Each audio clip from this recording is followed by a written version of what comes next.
우리에게 잘 알려진 우화 중에 코끼리에 관련된 이야기가 있습니다.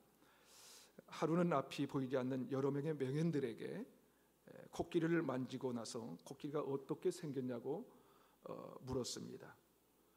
그랬더니 코끼리 다리를 만진 사람은 코끼리가 마치 큰 기둥 같다고 얘기합니다. 하지만 코를 만진 사람은 코끼리가 마치 호수처럼 생겼다고 이야기를 하죠. 그런데 배를 만진 사람은 고개를 가유뚱하면서 코끼리는 큰 벽처럼 생겼다고 말합니다. 여러분, 이 우화는 맹인들의 우화가 아니라 바로 우리들에 대한 이야기가 아닐까요? 다시 말해서 어떤 대상에 대해서 통전적인 시각을 갖지 못하고 단편적인 시각을 갖고 이해할 수밖에 없는 우리들의 모습을 비유해 준 것이라는 생각이 듭니다. 사실 교회를 오래 다닌 사람의 가장 큰 오해 가운데 하나가 있다면 자신들이 예수님을 잘 알고 있다고 착각하는 것입니다. 그런데 여러분, 예수님이 누구신지 또 예수님께서 깨닫게 해주지 않으시면 아무도 예수님을 알 수 없다는 것입니다. 요한복음 5장 39절과 40절에 보면 유대인들이 성경을 연구했지만 성경이 예수님에 대해서 증언하고 있다는 사실을 깨닫지 못하는 장면이 나옵니다. 오늘날 교회가 교회다워지 못하는 이유, 우리가 신앙생활을 오랫동안 했음에도 불구하고 변화가 일어나지 않는 이유는 무엇입니까? 그것은 유대인들처럼 성경을 많이 읽고 또 묵상하고 연구하며 종교생활은 열심히 합니다. 종교생활은 열심히 하지만 예수님이 누구인지 정작 모르고 있기 때문이에요. 마치 코끼리를 만진 맹인들처럼 많은 사람들이 자신의 짧은 지식으로 이해하고 또 경험한 예수님을 믿고 있는 것을 우리가 볼 수가 있어요.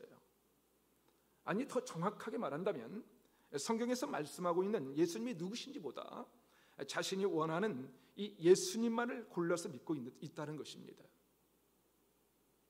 설교를 하다 보면 사람들이 종종 은혜 받았다는 말을 합니다.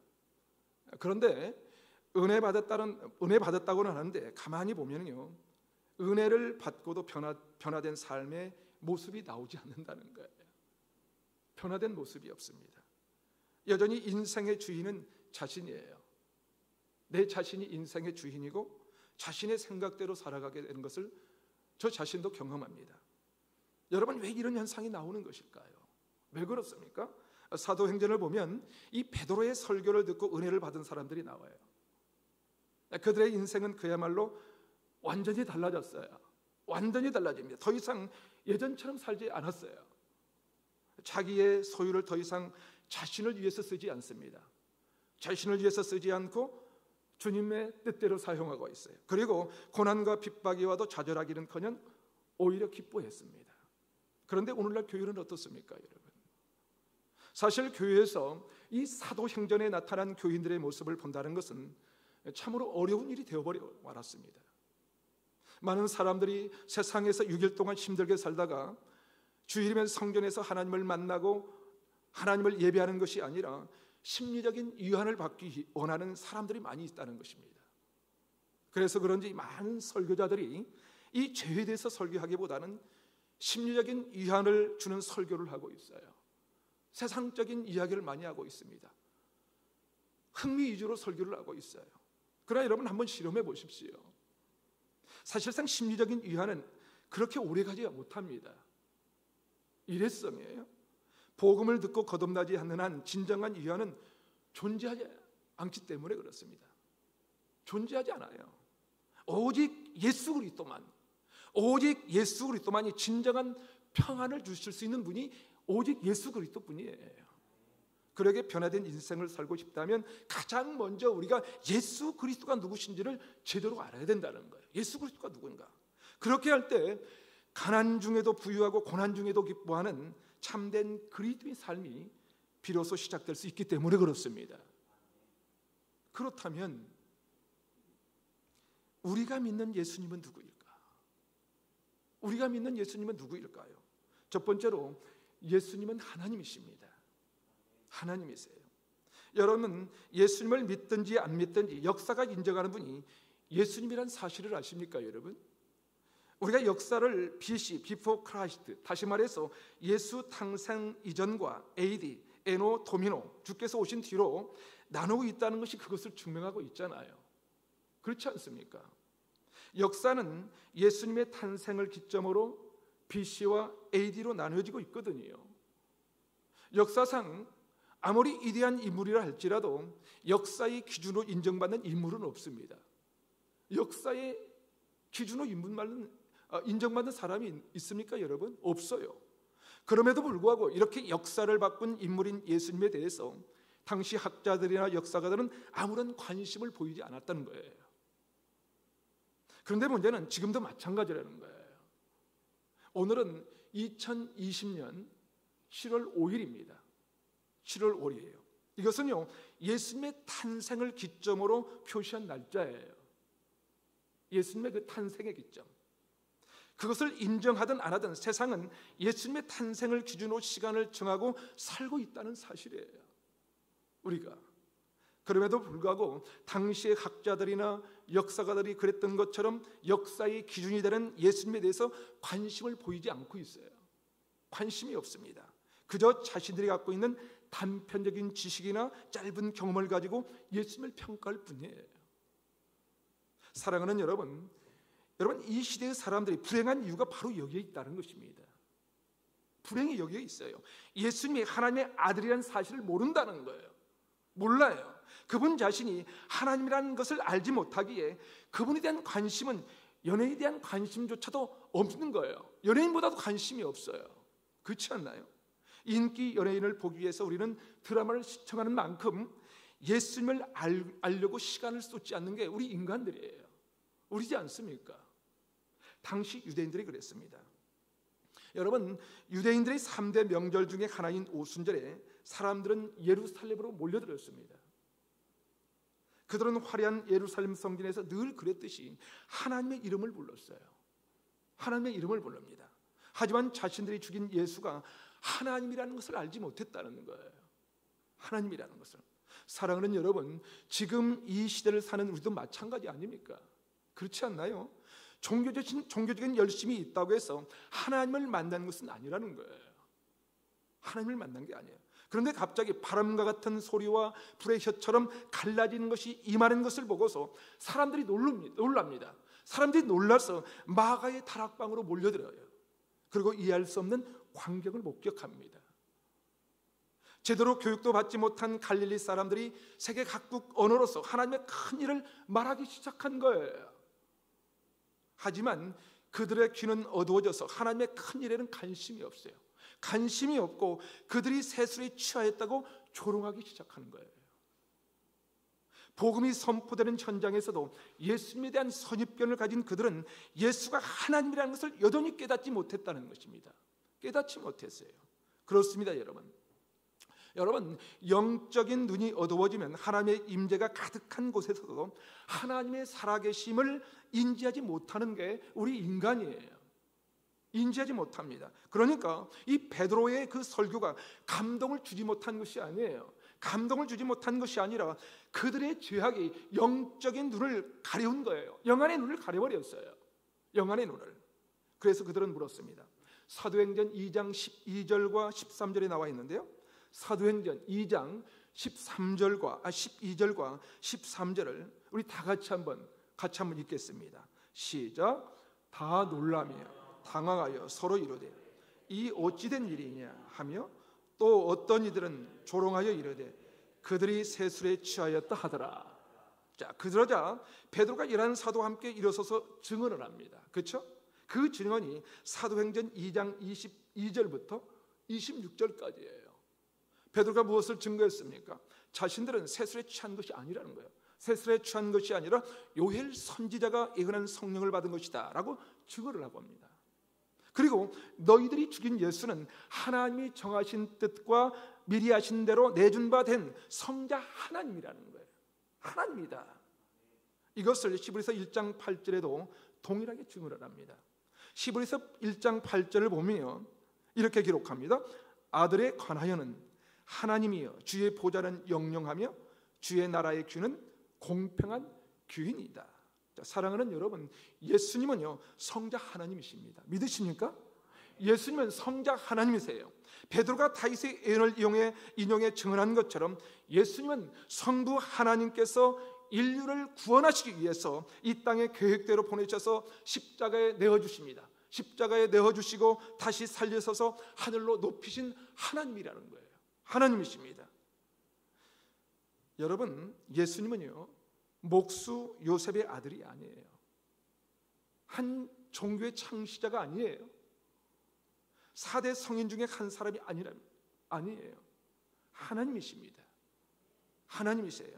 그러기에 우리가 그분을 믿어야 하는 거예요. 그분을 믿어야 됩니다. 우리가 모여 예배하는 것은 바로 그분을 경배하는 거예요.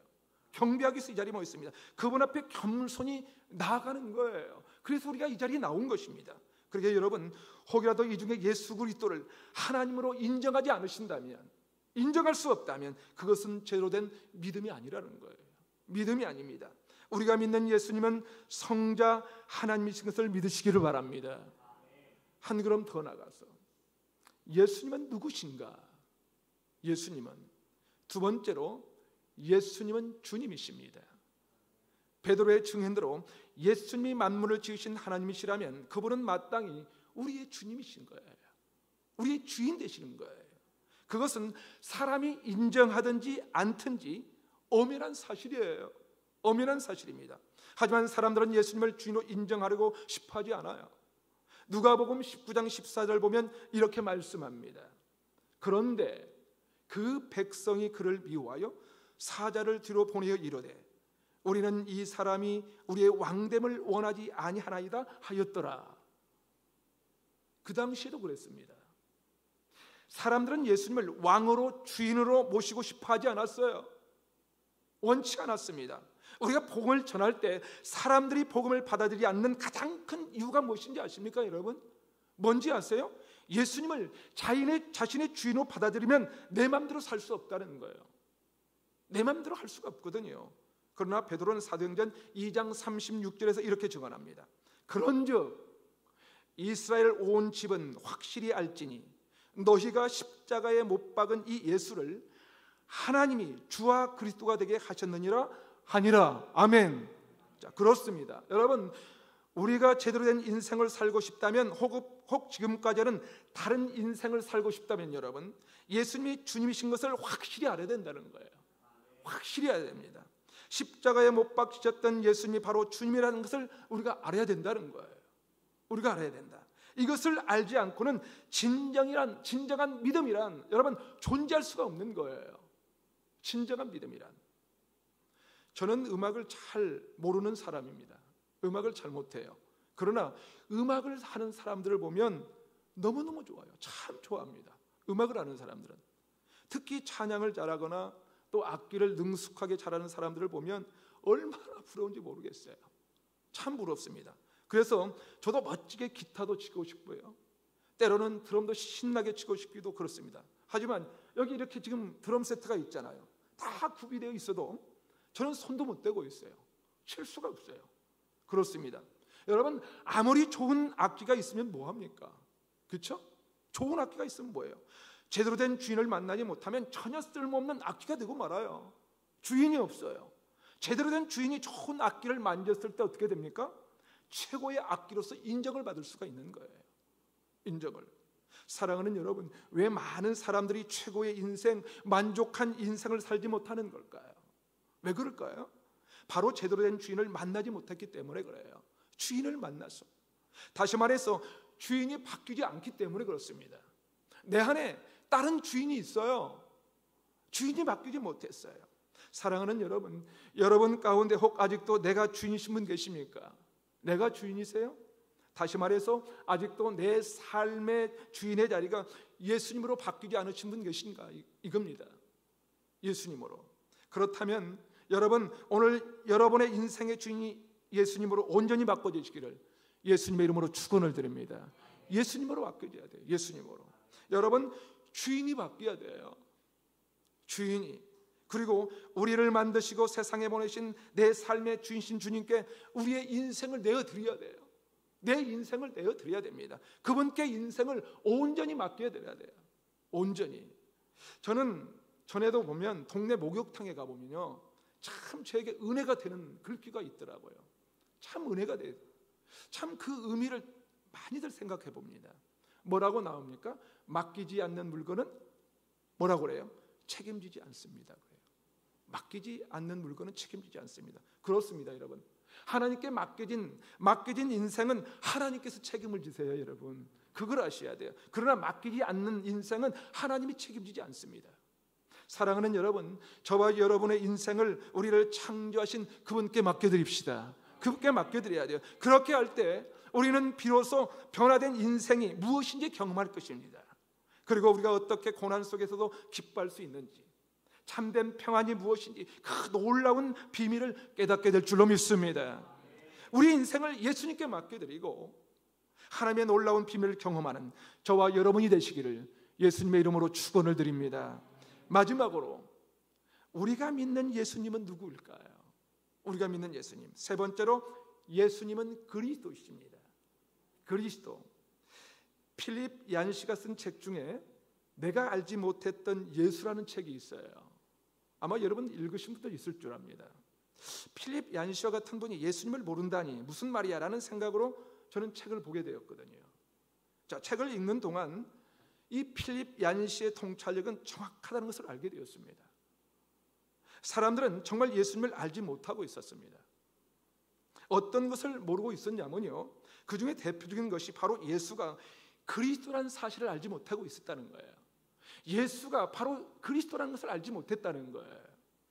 제가 이렇게 말씀드리면 여러분 속으로 그런 생각이 드시는 분이 있을 거예요. 아니, 예수님이 그리스도라는 사실을 모르는 사람이 어디 있어요? 어디 있습니까? 혹시 미전도 종독이라면 몰라도 예수님을 믿는 사람은 다 알죠. 아마 이렇게 생각하시는 분이 있을 거예요. 그렇습니다. 교회 다니는 사람은 누구나 이것을 모르는 사람이 어디가 있겠어요? 다 압니다. 그러나 여기서 안 된다는 것은 단순한 지식적인 동의를 의미하는 것이 아니에요. 지식적인 동의를 의하는 것이 아닙니다, 여러분. 다만 예수님은 그리스도이십니다. 다시 말해서 예수님이 구원자라는 것을 알지만 인생의 고난과 역경 속에서도 찾으는 사람이 있다면 그것은 정말 예수님을 그리스도로 알고 있다고 말할 수 있을까? 이것을 묻는 거예요. 여러분 한번 생각해 보세요. 내가 고통이 와 있어요. 내가 죽을 병이 생겼어요. 그때도 여러분 고백할 수 있습니까? 고백할 수 있냐 이거예요. 또 교회를 다니면서도 인생의 문제 앞에서 낙심하고 또 좌절의 늪에서 헤어나지 못한다면 그 사람이 예수님을 그리스도로 알고 있다고 할 수 있을까요? 그렇지 않다는 거예요. 그렇지 않다는 것입니다. 앞에서도 말씀드린 것처럼 사도행전 2장 36절에서 베드로는 자신의 증언을 이렇게 마치고 있습니다. 그런즉 이스라엘 온 집은 확실히 알지니 너희가 십자가에 못 박은 이 예수를 하나님이 주와 그리스도가 되게 하셨느니라 하니라. 자, 마태복음 16장 10절에도 보면 베드로가 이렇게 고백하고 있죠. 우리가 너무나도 잘 알고 있는 성경 구절이죠. 자, 베드로의 믿음의 고백인데 우리 다 같이 한번 마태복음 16장 16절을 다 같이 한번 읽어보겠습니다. 시작. 시몬 베드로가 대답하여 이르되 주는 그리스도시요 살아계신 하나님의 아들이시니라. 아멘. 자, 무슨 말입니까? 베드로는 예수님이 주님이라는 거예요. 주님이시요 그리스도라는 사실을 알고 고백한 사람이었어요. 고백한 사람. 그러나 우리가 아는 대로 그런 베드로가 예수님께서 십자가에 죽으시는 것을 보고 어떻게 했습니까, 여러분? 어떻게 했죠? 베드로는 주랭랑을 쳐버립니다. 그렇죠? 주랭랑을 쳐버렸어요. 나는 그를 알지 못한다고 해요. 나는 그를 알지 못합니다. 베드로는 예수님을 부인한 거예요. 철저하게 부인합니다. 바로 얼마 전 베드로의 입술에서 예수님은 그리스도라고 했어요. 예수님은 그리스도라고, 다시 말해서 예수님은 나의 구원자라고 고백했지만 베드로의 현실 상황 속에서 예수님은 그리스도가 아니라 무기력하게 죽어가는 인간에 불과했을 뿐이라는 것이지요. 그렇지 않나요? 그렇지 않고서야 예수님의 수제자라고 차타가 공인했던 베드로가 어떻게 그리스도를 버리고 부인할 수 있었겠습니까, 여러분? 어떻게 부인할 수가 있겠어요? 십자가 앞에 몰려든 청중들의 말처럼 자기를 구원하지 못하는 그리스도는 더 이상 그리스도일 리가 없었다는 거예요. 이게 베드로의 고백이었어요. 그러나 오늘 베드로는 담대히 일어서서 이제 증언을 합니다.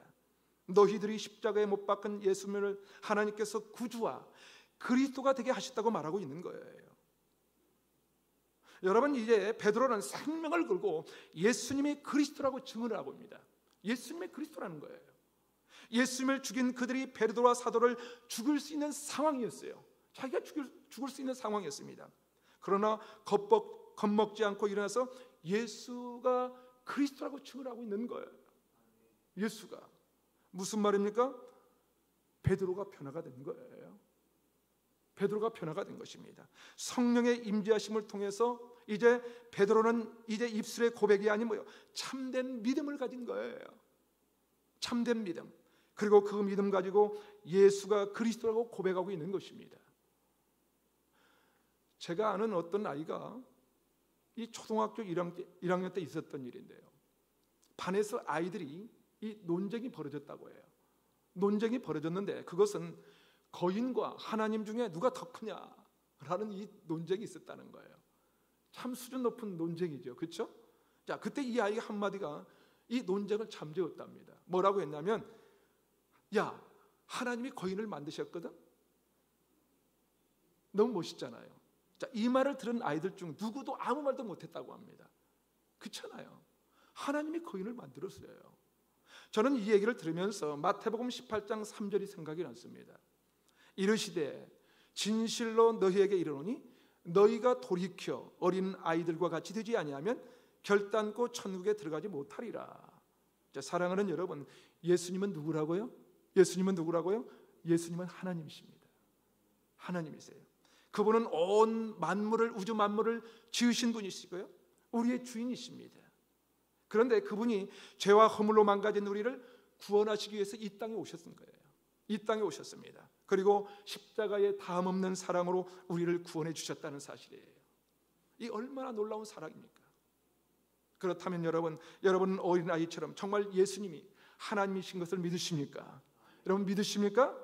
예수님만이 우리를 모든 죄에서 구원하실 수 있는 유일한 구원자 그리스도인 것을 여러분 믿으십니까? 예수님은 단순히 세계 4대 성인 중에 한 사람이 아닙니다. 그분은 스스로 존재하시는 창조주 하나님이세요. 우주 만물을 만드신 창조주 하나님이십니다. 그리고 우리의 인생의 주인 것을 믿으시기 바랍니다.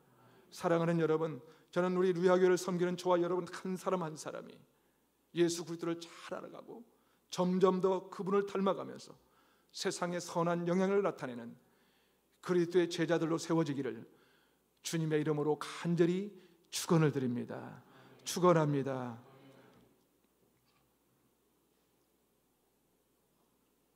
이 시간 오늘 주신 말씀을 우리가 다시 한번 심중에 새기며 함께 기도했으면 좋겠습니다. 하나님 아버지, 우리가 예수님을 잘 안다고 하지만 코끼리를 만졌던 맹인과 같은 자임을 고백하오니 긍휼히 여겨주시옵소서. 원컨대 하나님, 예수님은 성자 하나님인 것을 믿게 하시고 내 인생의 주권을 주님께 맡겨드리며 주님만이 나의 구원자요 그리스도이심을 믿음으로 고백하는 루야교회 공동체 되게 하여 주시옵소서. 예수님을 더 깊이 알아가며 점점 더 닮아가는 그리스도의 제자들로 우리를 세워주시옵소서. 우리 한번 오늘 주신 말씀 생각하면서 잠시 한번 기도하시겠습니다. 함께 기도하겠습니다. 하나님 아버지, 우리가 예수님을 잘 안다고 하지만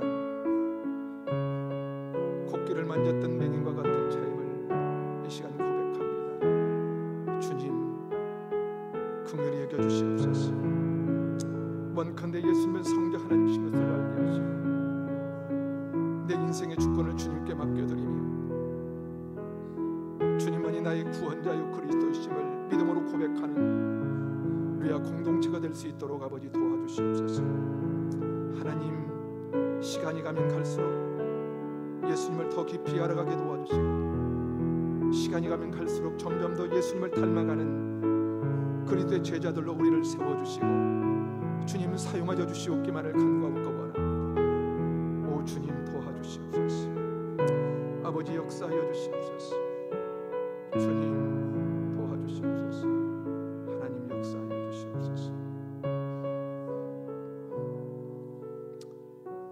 하나님 아버지 감사합니다. 우리가 오랜 시간 예수를 믿는다고 하지만 정말 예수님을 잘 알고 닮아가고 있는지 이 시간 돌아보게 하시니 참 감사를 드립니다.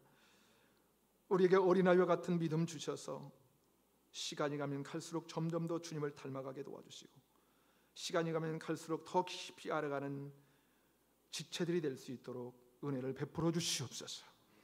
우리 루야교회가 그런 믿음의 사람들로 함께 지어져 가게 하시고 모든 예배와 모임 가운데 주의 영광 볼 수 있도록 인도하여 주시옵소서. 무엇보다도 인생의 주권을 온전히 주께 맡겨드리고 모든 상황 가운데 함께 하시는 하나님을 날마다 순간마다 경험하며 살게 하여 주시옵소서. 감사와 찬양을 주께 올려드리며 우리의 길 되시고 생명 되시는 예수님의 이름으로 기도하옵나이다. 아멘.